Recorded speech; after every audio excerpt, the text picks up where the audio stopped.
What's up, guys? Welcome back.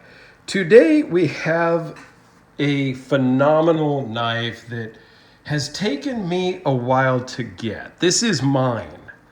I bought it, I own it, and I'm excited to have it in my collection. It was kind of a grail for me. It was something I've lusted after for a while since I saw my first one a little over a year ago in person.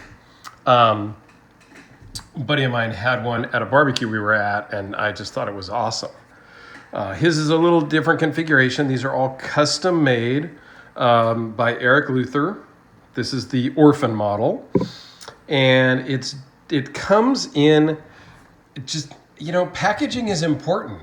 And thank you, Eric, for understanding that. We're paying a premium for a high quality knife, and it's generally worth the price.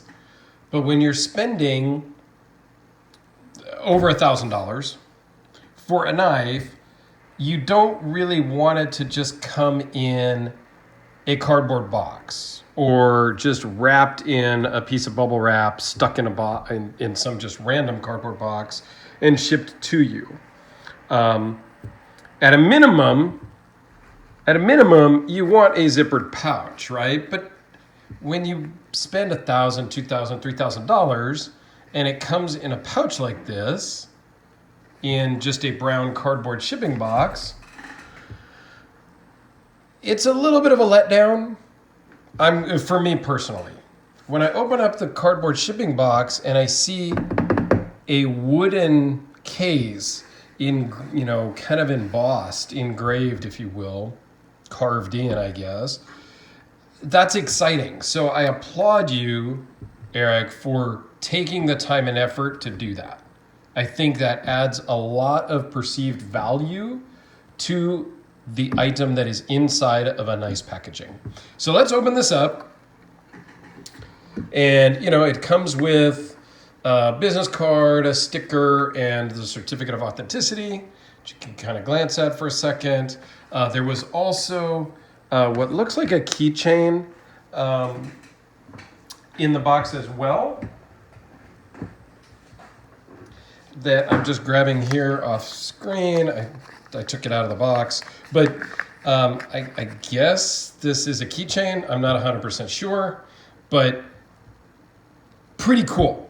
Okay, so we'll just leave that off there to the side. And it also came with a thank you letter and a warranty and, kind of all of his terms of warranty and spot treatments and, that sort of stuff.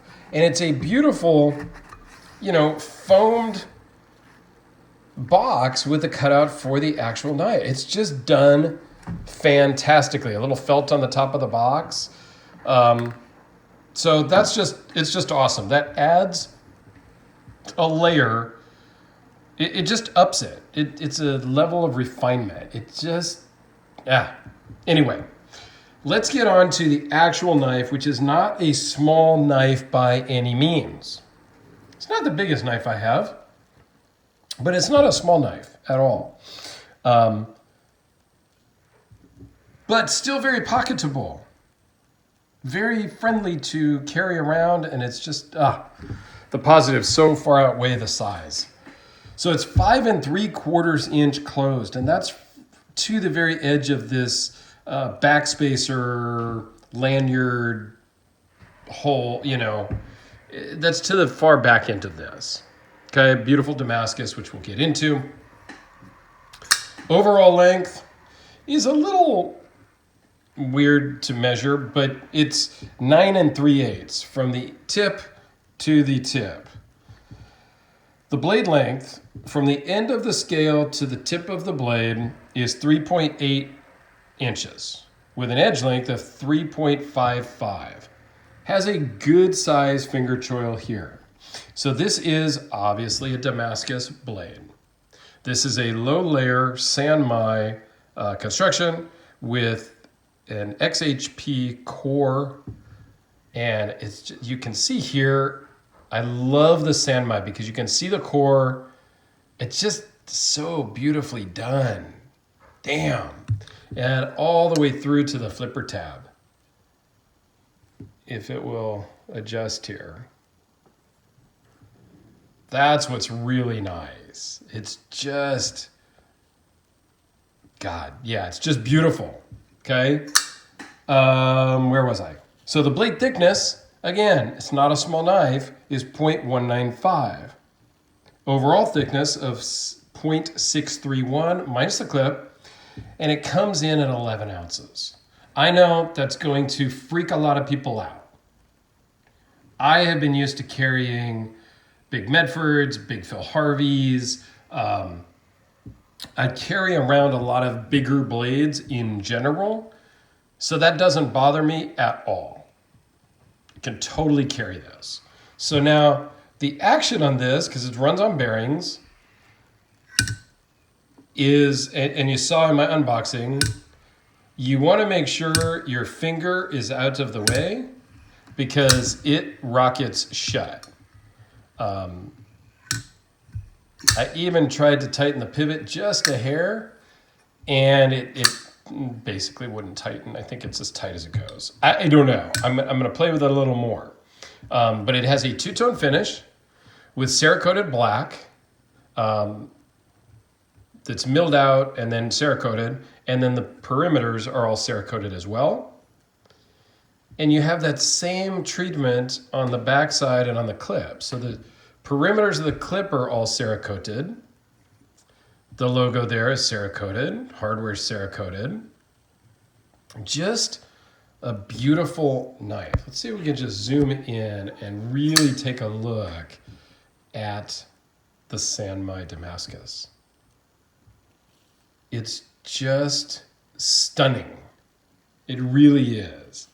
The fit and finish on this entire knife is perfection.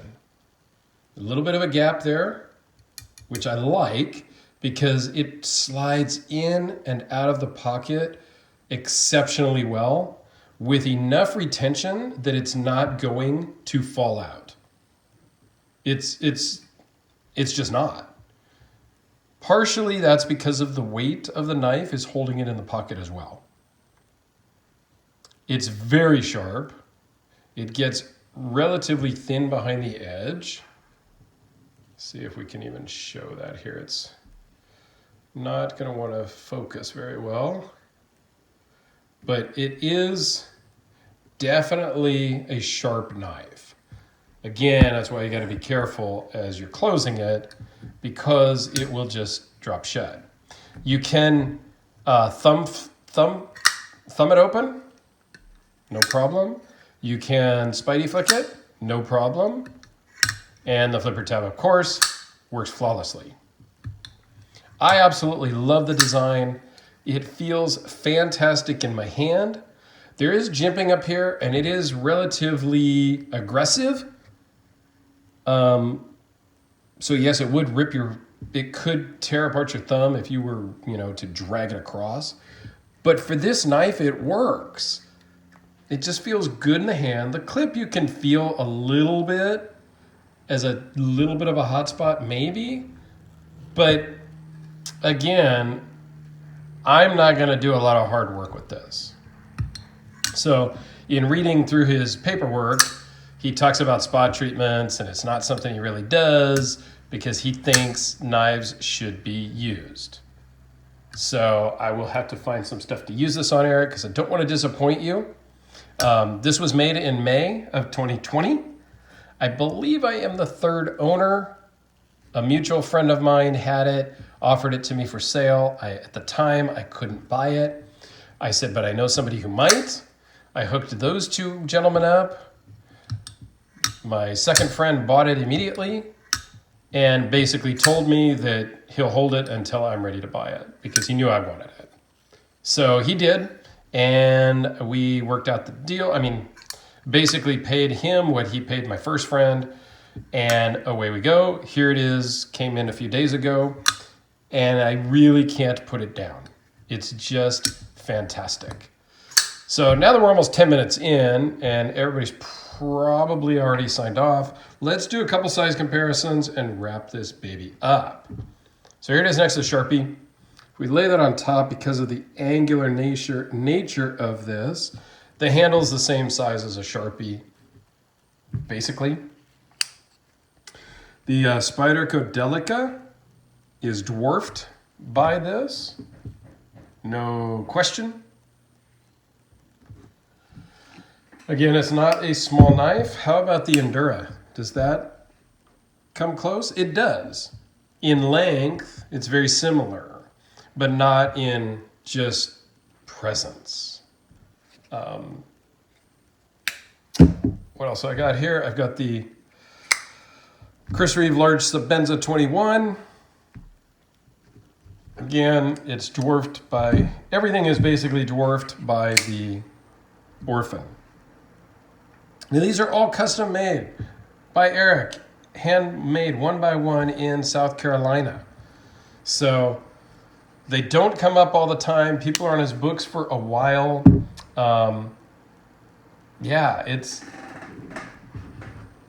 was an honor to be able to grab this one. So how about one more that does come in bigger? This is the Pull Force MK1, which is also mine. Recently came in, bought this, and the video will be coming on this here soon too, next few days, week. Because I'm excited to talk about this, because this is a pretty cool limited run. So more to come on this one. My second Pull Force. So really nice quality knives. So there you have it. I think I've compared it. I think, you get the idea. If I wasn't clear, I absolutely love this knife, if you couldn't tell. So let me know what you think of the cleavers. I do love cleavers, just in general. So I, am gravitated towards those.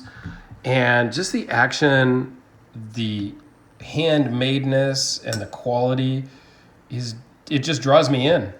So I absolutely love this one. So thanks for watching, guys. I greatly appreciate it. Let me know what you think down below of the cleavers in general. Packaging, quality, whatever. Just let me know your thoughts. All right? Thanks, guys. Have a great day. And hey, stay tuned. There will be another video tomorrow. Thanks, guys.